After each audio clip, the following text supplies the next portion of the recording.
What's going on, guys? Welcome to the Vikings Now by Chat Sports. We have a big-time report heading our way coming in from Charley Walters, who is saying that Lewis Cine and Andrew Booth Jr. are both expected to be cut during Vikings training camp this summer. So we'll be diving into that report to start off today's show. And then in the second half of today's show, I do want to give you guys my take on why I believe J.J. McCarthy should sit year one for the Minnesota Vikings. As a ton of Vikings media members are kind of in two different camps on this situation, but I am in the camp that he should sit and develop in year one. But before we dive into it, guys, speaking about Lewis Cine here, as he was a former first-round pick for the Minnesota Vikings, would you cut Lewis Cine? Would you give up on him, type C for cut, or give me a K for keep? Want to get the pulse of the fan base before we dive into the report from Charley Walters. But let's get into it. This is what Charley Walters had to say when asked on who he thinks the Vikings could cut when they are going down to their 53-man roster before the start of the NFL season. He says former Vikings first-round safety bust Lewis Cine because he's guaranteed $4 million over the next 2 seasons is untradeable.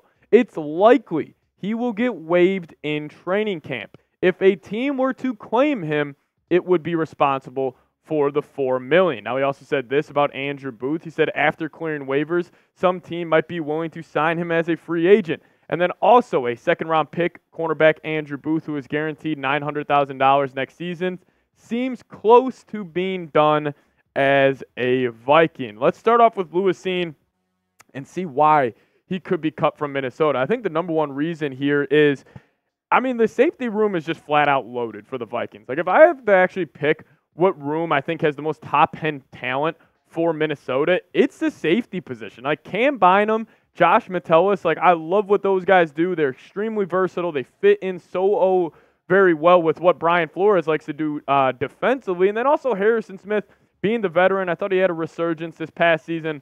Plus he did restructure his contract to stay here in Minnesota. And then even a guy like Jay Ward, as you guys see out there on the depth chart, he is also probably ahead of Lewis Cine in terms of getting reps on the football field. And overall, Cine's just fighting an uphill battle here. It is, I think this is a combination of a bunch of different things. That leg injury he did suffer in London, also just how stacked the Vikings safety room is, and just him also just not producing when he has gotten those limited reps on the football field. But how much would the Vikings save?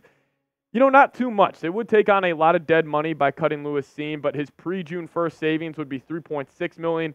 His post-June 1st savings would be $2.2, and then you guys see the dead money right there at $6.7 and $5.4. But let's kind of go back in time here. Where did this go wrong for Lewis Cine? So this is shocking when I was looking this up. So he has actually only played 10 total defensive snaps for the Vikings. He's had only 1 tackle in his career. He has played 110 special team reps, however, but he's only been active in 3 games in 2023. So he really hasn't been on the field at all. That's why it's tough for me to kind of evaluate, his production, because he hasn't really had a chance, to produce. And I want to get to Kyle Hamilton here.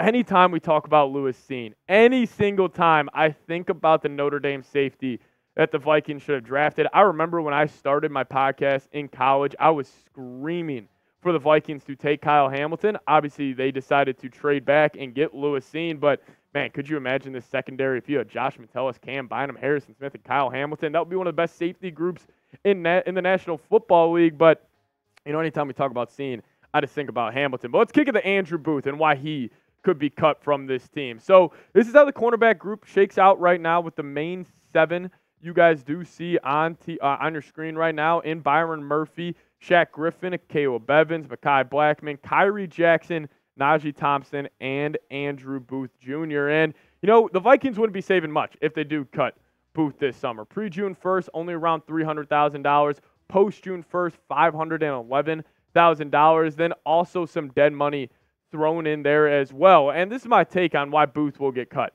If the Vikings decide to keep 5 cornerbacks, he will 100% be cut, even if they decide to keep 6. Because you think about it, Byron Murphy's making the team, no doubt. Mekhi Blackman, 100%.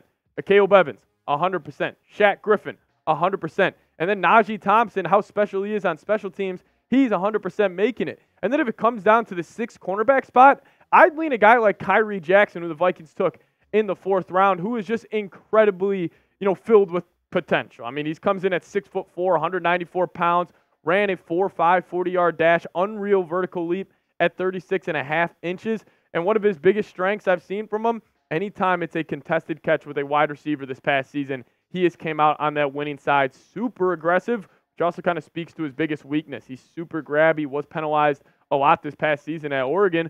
But I'm a believer in Khyree Jackson and also the adversity he has had to go through throughout his football career. He originally went to a JUCO to start his collegiate career, as he was not eligible to play Division I football, but he was a 4-star JUCO recruit in 2021 per 24/7 Sports. He attended Fort Scott Junior College in 2019, and he was actually the 2019 ESPN's #1 ranked junior college prospect, which allowed him to get a scholarship offer at Alabama. However, he was suspended there, wasn't able to play, and then he did transfer to Oregon this past season, where he finally had his breakout year. So I'm a believer in Khyree Jackson, and I hope you guys are as well. And let's show Khyree Jackson some love. This guy's been through a lot throughout his NFL or throughout his football playing career, and I'm a believer in him. I'm a believer in the athlete, and I just love what he is made of. So type his jersey number, type those 31s to show the Vikings 4th-round pick your support.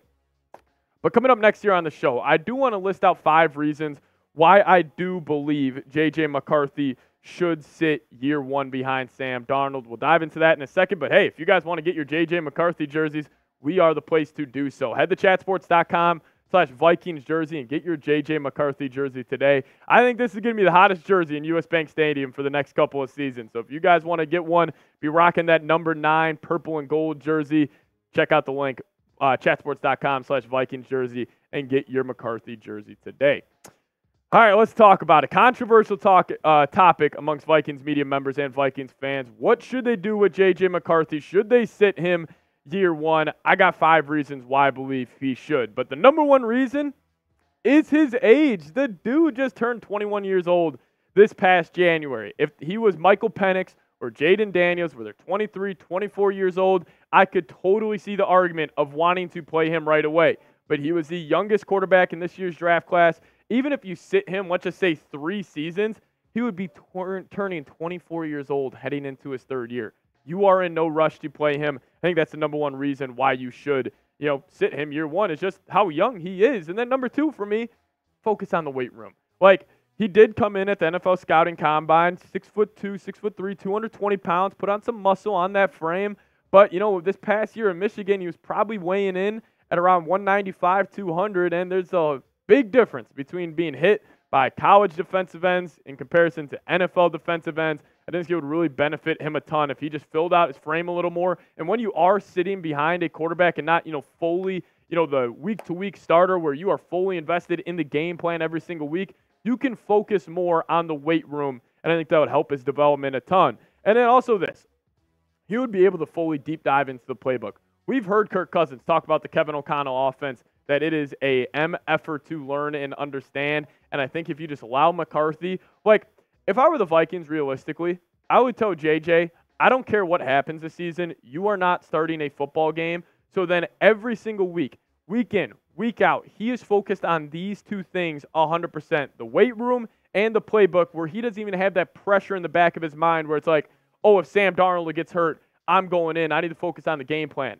I would honestly treat this as a redshirt year where it's like, even if he does get hurt, Sam Darnold, he's throwing Jaron Hall or Nick Mullins. Obviously, the Vikings got to decide who is the quarterback 3 or quarterback 2, at that point. But that's how I would kind of play it. And then also this, he wouldn't lose confidence. Like, I think we got to understand that if you throw this rookie quarterback, no matter who it is, into the fire year 1 when he is only 21 years old, and yes, the Vikings offer a great support system around him. I understand that. But let's just say he goes out there, the speed of the NFL is too fast. He has a couple bad games, and it just could be a snowball effect for the rest of his NFL career. So I think if you don't start him year 1, he's not going to lose confidence. He's still going to be a confident guy. So, I wouldn't, even if JJ was thrown out there year 1 and the Vikings went 3-14 and he had one of the worst rookie seasons of all time, like, I still think he believes in his process and believes in himself. But, that could definitely, play an impact. And then my final reason, I'm a Sam Darnold believer. I don't know if it's just because we both have red hair